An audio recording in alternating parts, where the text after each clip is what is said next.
नमस्कार, स्वागत है आपका पब्लिक इंडिया पर। मैं हूं नीलू व्यास। प्रधानमंत्री नरेंद्र मोदी का जो अमेरिका दौरा था वो बहुत कारणों की वजह से सुर्खियों में रहा। कुछ लोगों ने ये कहा कि मोदी जी ने अपने आप को बिल्कुल सरेंडर कर दिया ट्रंप के आगे, बहुत सारे कंसेशंस इंडिया को देने पड़े, बहुत कुछ कच्ची डील्स मोदी जी लेकर वापस आए, और जो गोदी मीडिया था वो उसको एक बहुत बड़ी उपलब्धि बताने की कोशिश कर रहा था। लेकिन लौट कर आए उसके बाद ट्रंप ने जिस तरीके से मोदी जी को धोना शुरू किया, और खासकर वो चीजें चरम सीमा पर पहुंच गई जब उन्होंने ये कहा कि $21 मिलियन वोटर टर्नआउट के लिए उन्होंने प्रधानमंत्री नरेंद्र मोदी को दिया। तो ये बात समझ में नहीं आई कि जो डियर फ्रेंड है प्रधानमंत्री नरेंद्र मोदी के, डोनाल्ड ट्रंप, वो आखिर प्रधानमंत्री के पेच कसने में क्यों लगे हुए हैं।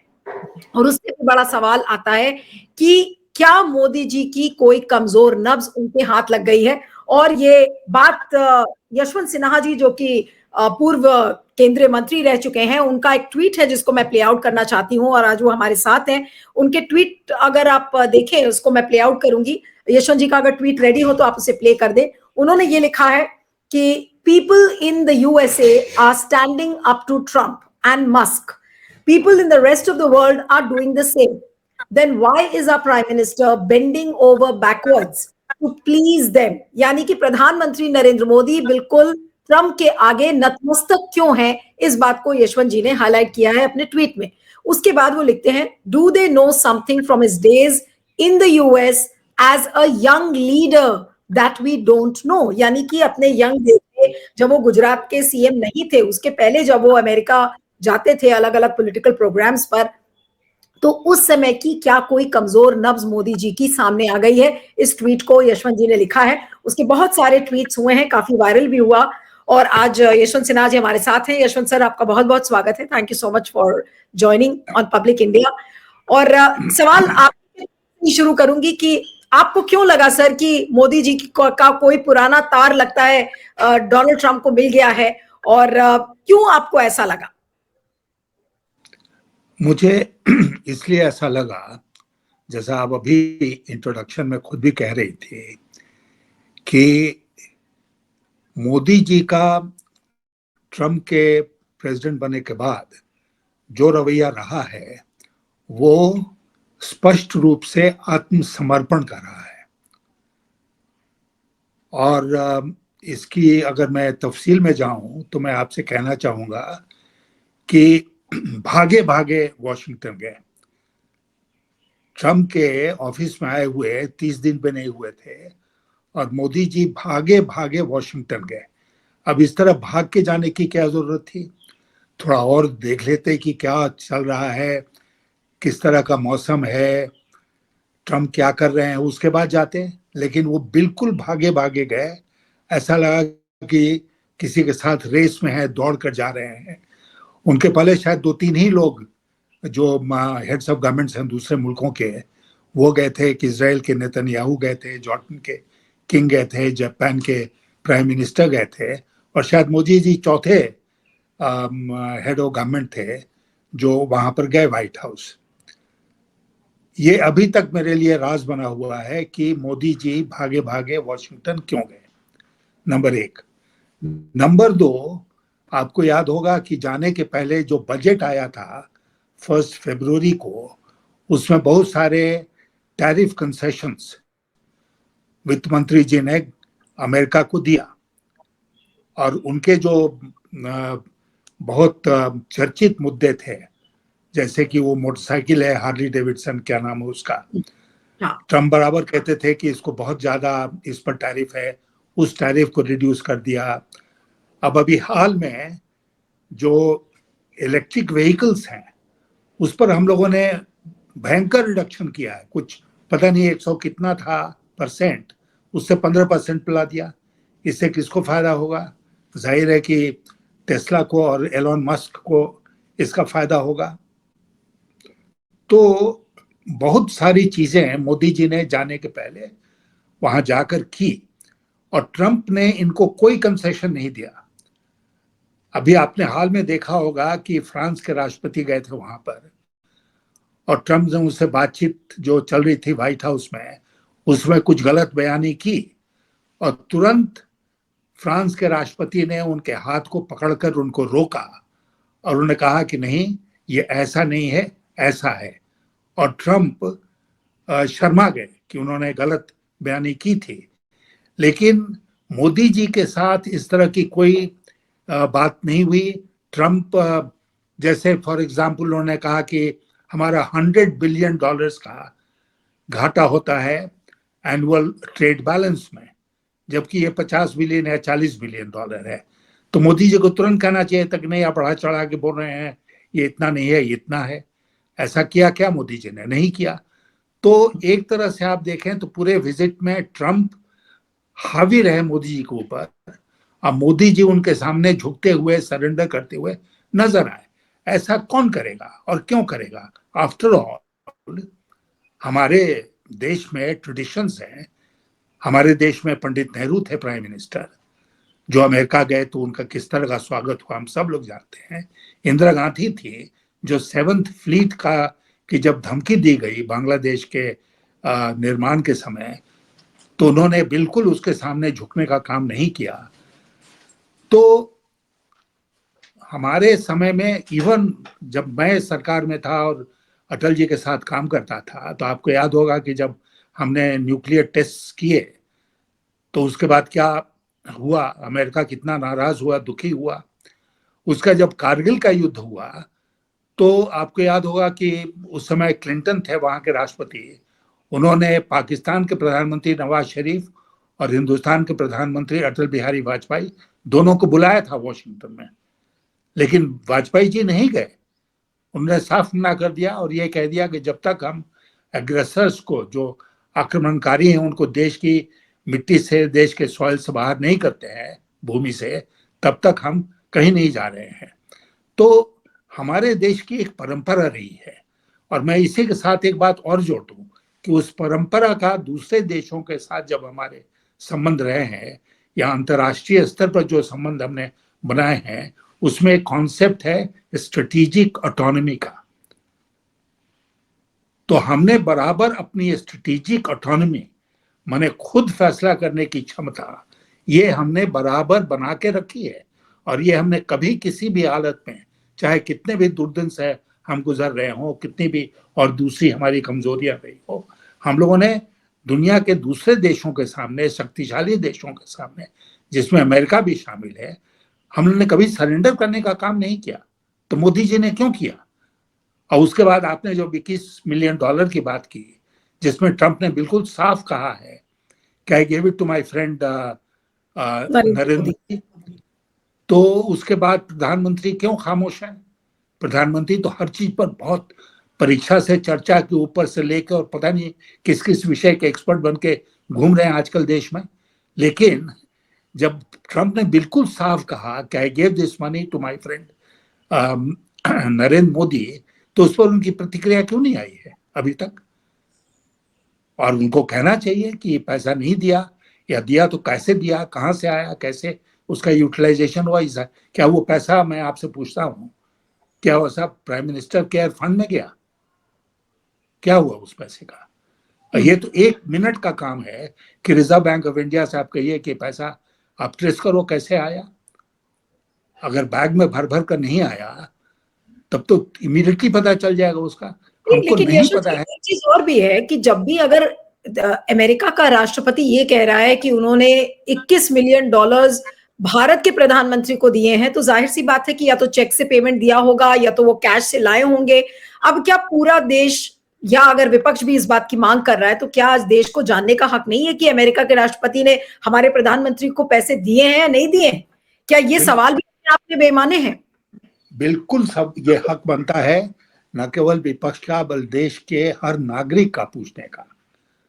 और मैं एक नागरिक के नाते आज आपके चैनल पर पूछ रहा हूं कि पैसा आया कि नहीं आया, और आया तो कहां गया, और क्यों नहीं आप इसके बारे में मुंह खोल रहे हैं, क्यों नहीं आप बता रहे हैं कि पैसा नहीं आया। ये जो चुप्पी है ये मिस्टीरियस है, बहुत अजीबोगरीब चुप्पी है। कितना साफ जब भारत, अमेरिका के राष्ट्रपति ने बोला कि I give it to my friend Narendra Modi, नाम लेकर बोला, तो उसके बाद से हमारे प्रधानमंत्री खामोश हैं, कुछ नहीं बोल रहे हैं इसके बारे में। तो ये बड़ा अजीब सा मसला बनता जा रहा है। लेकिन आप जिस दिन ये खबर आ रही थी डोनाल्ड ट्रंप की, और उसी के कुछ ही घंटे बाद हमने देखा कि जो आरबीआई के पूर्व गवर्नर हैं शक्तिकांता दास, उनका अपॉइंटमेंट पीएमओ में हो जाता है बतौर सेक्रेटरी। ये क्या कोई कोइंसिडेंस है या इसी से जुड़ा हुआ आपको कोई मसला लग रहा है, या फिर इसकी नियुक्ति को लेकर काफी दिनों से गहमा गहमी होगी और फिर कोइंसिडेंटली शायद उसी दिन हो गया? देखिए, मैं भी बहुत आश्चर्यचकित हुआ जब मैंने देखा कि शक्तिकांत दास जो गवर्नर रहे हैं आरबीआई के, उनको पीएमओ में प्रधान सचिव, प्रिंसिपल सेक्रेटरी नंबर 2 बनाया गया। नंबर 1 भी नहीं, नंबर 2। शक्तिकांत दास आरबीआई के गवर्नर रहे हैं, उसके पहले वो फाइनेंस मिनिस्ट्री में सचिव रह चुके हैं। आरबीआई गवर्नर का पोस्ट जो है वो एक स्वतंत्र रेगुलेटरी बॉडी का पोस्ट है, और मैं मानता हूं कि हर वक्त हर समय वो भारत के किसी विभाग के मंत्रालय के सचिव से ऊपर का पद है। तो इसलिए एक तरह से देखा जाए तो शक्तिकांत दास ने जो पद स्वीकार किया है पीएमओ में, वो उनका डिमोशन है, वो प्रमोशन नहीं माना जाएगा।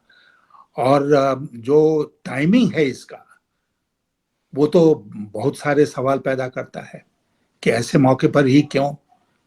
आज तक मैं नहीं जानता हूं भारत के पूरे लंबे इतिहास में कि रिजर्व बैंक का गवर्नर रहा हुआ व्यक्ति सरकार में सचिव का पद ग्रहण करता है। लेकिन आपको नहीं लगता कि हमारे तो पूर्व राष्ट्रपति रामनाथ कोविंद जी, उनको भी वन नेशन वन इलेक्शन के कमेटी का हेड बना दिया गया था? तो ये तो बहुत ही सारे इस तरीके के डिक्लाइन नजर आते हैं। आरबीआई का गवर्नर पीएमओ के दफ्तर में, प्रधानमंत्री के दफ्तर करता है, जो देश के राष्ट्रपति है वो वन नेशन वन इलेक्शन की कमेटी के हेड बनते हैं। अब इसको देख के क्या कहेंगे सर? नहीं, इसको देख के मैं ये कहूंगा कि बिल्कुल बेतुके ढंग से ये सरकार चल रही है। कोई कलेक्टर रहा अगर, तो उसको आप एडिशनल कलेक्टर नहीं बना सकते हैं कहीं और। ये तो बिल्कुल एक कॉमन सेंस की बात है। लेकिन इस सरकार में कॉमन सेंस जो है उसकी भारी कमी है, और इसलिए इस तरह की घटनाएं हो रही हैं। इनको विलिंग लोग मिल भी जाते हैं जो सहयोग करते हैं इस तरह की चीजों में। मैं अगर शक्तिकांत दास के स्थान पर होता तो मैंने बिल्कुल मना कर दिया होता कि मैं नहीं बनूंगा। बिल्कुल नहीं, लेकिन आपने कहा कि सरकार में कॉमन सेंस की कमी है और कोई भी सरकार अपने लीडर से जानी जाती है, तो क्या ये कहना सही होगा कि मोदी जी में कॉमन सेंस की कमी है? और अगर वो गाइड करते तो उनको भी ये चीजें दिखती कि भाई आप राष्ट्रपति को one nation one election committee का हेड नहीं बना सकते, आरबीआई के गवर्नर को आप प्रधानमंत्री के दफ्तर में उनकी नियुक्ति नहीं हो सकती। क्या इस चीज की उनको मोदी जी को समझ नहीं है, या फिर वो जानबूझकर इस तरीके के पदों की गरिमा गिराने की कोशिश कर रहे हैं? देखिए, मोदी जी को अगर अभी तक आपने समझा है, 12 साल गुजरात के सीएम रहे, अब 10 साल से वो उनके प्रधानमंत्री रहे, उनका जो स्वभाव है वो ये है कि मेरे सामने कुछ नहीं है, ना नियम है, ना कानून है, ना कायदा है, ना मेरे सामने कोई व्यक्तित्व है। मैं जो चाहूंगा वही करूंगा। कम से कम देश में तो उनका यही रवैया है। इसलिए उन्होंने जब तय किया कि वो शक्तिकांत दास को प्रिंसिपल सेक्रेटरी बनाएंगे, तो हमको लगता है कभी एक मिनट के भी नहीं सोचा होगा कि नहीं, उचित नहीं है, इसको मत करो। क्योंकि इस तरह की चीजों से उनको कोई फर्क नहीं पड़ता है कि क्या उचित है क्या अनुचित है। और आप देखेंगे कि बहुत सारे उनके फैसले हुए हैं पिछले वर्षों में जो बिल्कुल निहायत अनुचित रहे हैं, लेकिन उनको कोई फर्क नहीं पड़ा। तो इसलिए मोदी जी के स्वभाव में ही नहीं है कि वो अपने को किसी बंधन में बांधें। वो बिल्कुल स्वतंत्र रूप से, दबंगई से अपना काम चलाते हैं, और उसके बहुत सारे उदाहरण है जैसा मैंने कहा। लेकिन यशवंत जी, वही दबंग प्रधानमंत्री को ट्रंप के सामने क्या हो जाता है? यहां तो वो सीना चौड़ा करके आरबीआई के गवर्नर की नियुक्ति भी प्रधानमंत्री के दफ्तर में करते हैं, राष्ट्रपति को उनकी औकात बताते हैं कि भाई आप one nation one election committee के हेड बनिए। वही मोदी जी को ट्रंप के सामने क्या हो जाता है? क्या उनकी कोई कमजोर नब्ज ट्रंप ने दबा दी है? मैंने अपने ट्वीट में इसी बात का संकेत दिया है। देखिए 93 में, एक तो मैं आपको बताऊं कि मोदी जी का पूरा जीवन जो है वो एक बंद किताब है। आप पब्लिक लाइफ में आते हैं तो आपकी किताब, जीवन की किताब का हर पेज लोगों के सामने आता है। मैं तो आईएएस की नौकरी छोड़कर राजनीति में आया था, तो मेरी तो बहुत धुलाई होती थी। जब भी कभी कोई बात होती थी, लोग कहाँ कहाँ से गड़े मुर्दे खोज कर निकालते थे। मोदी जी की का जीवन एक बंद किताब है, हम इसके बारे में कुछ नहीं जानते हैं। और मैं मानता हूं कि अगर मीडिया ने प्रश्न पूछना नहीं भूला होता इस मुल्क में, क्योंकि मीडिया प्रश्न नहीं पूछती है, तो ये बातें सामने आती। लेकिन ये बातें सामने इसलिए नहीं आई क्योंकि उनकी बंद किताब किसी ने खोलने की कोशिश नहीं की। अब मोदी जी, अभी पता चला कि 1993 में कोई यंग लीडर्स प्रोग्राम होता है जिसमें वो बुलाते हैं और स्टेट डिपार्टमेंट से उनका इंटरेक्शन होता है, यूएसएड का प्रोग्राम है, और इसमें भारत से मोदी जी गए और वो रहे कई महीने अमेरिका में।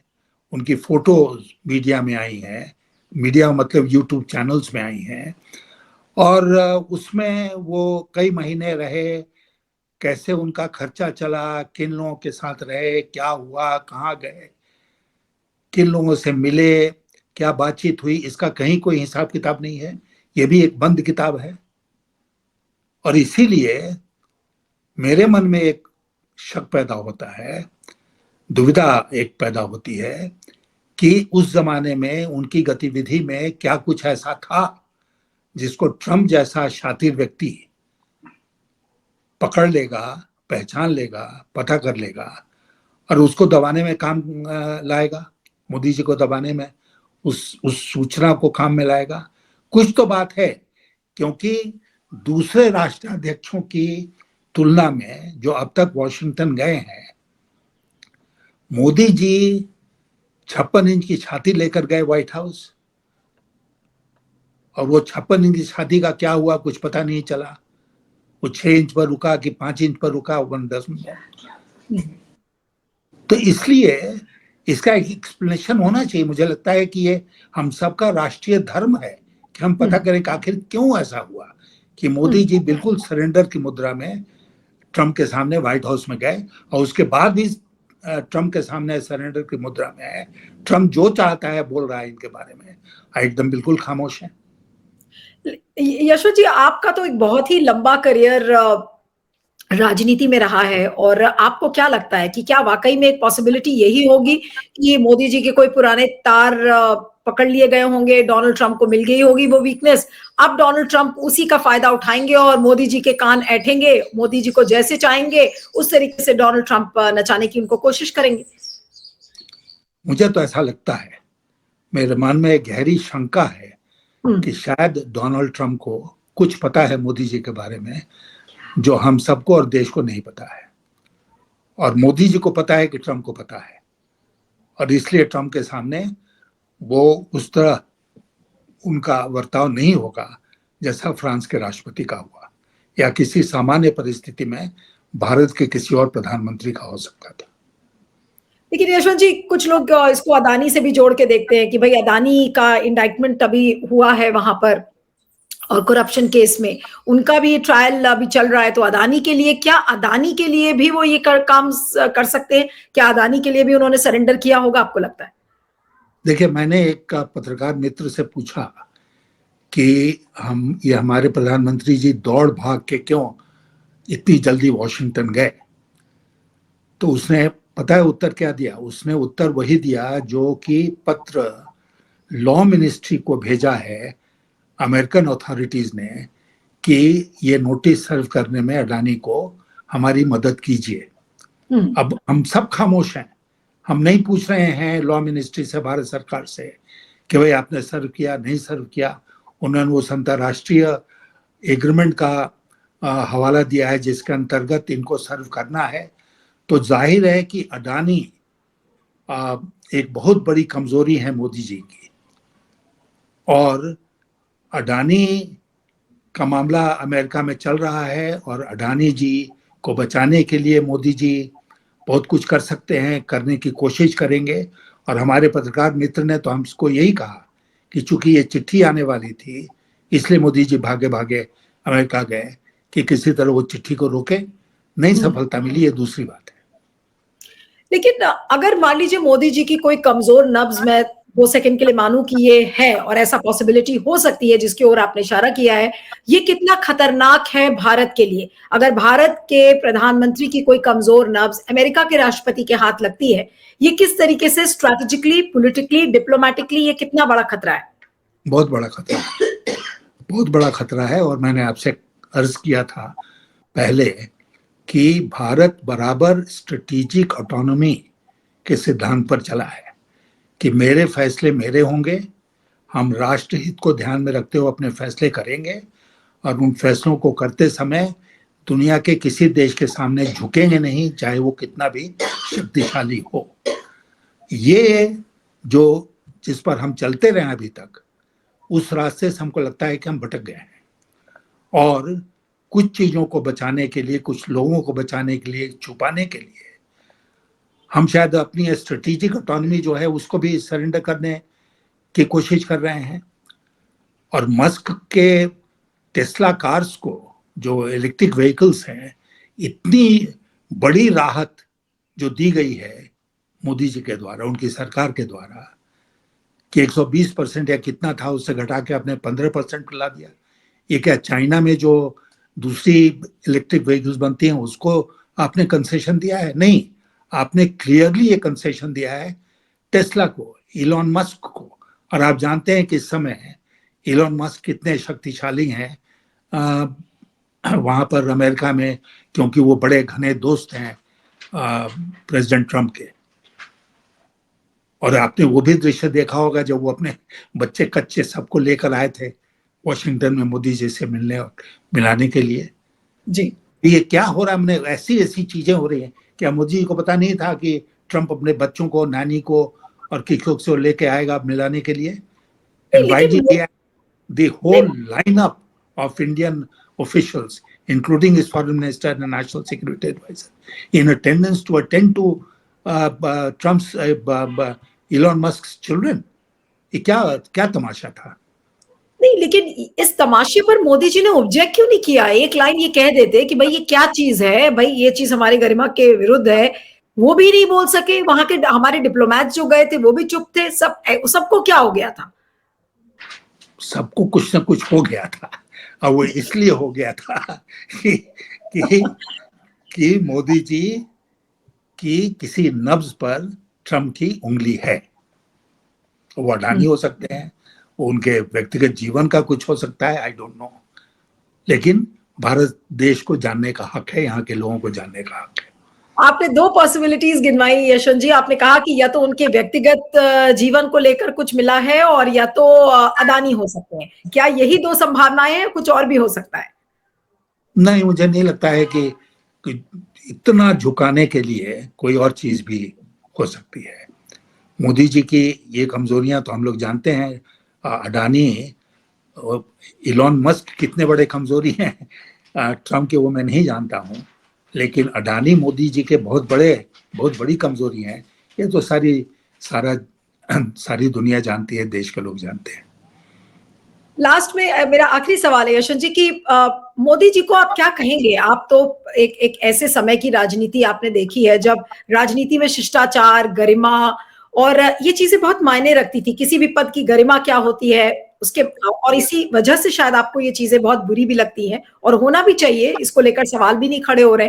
मोदी जी से आप इस समय क्या कहेंगे? क्योंकि इतना इंपॉर्टेंट एक अमेरिका के दौरे पर वो भागते भागते गए और उसके बाद अब उन्हीं की छवि ध्वस्त हो रही है दिन पर दिन। हर दिन ट्रंप कुछ ना कुछ बोल रहे हैं और मोदी जी की छवि को ध्वस्त करते चले जा रहे हैं।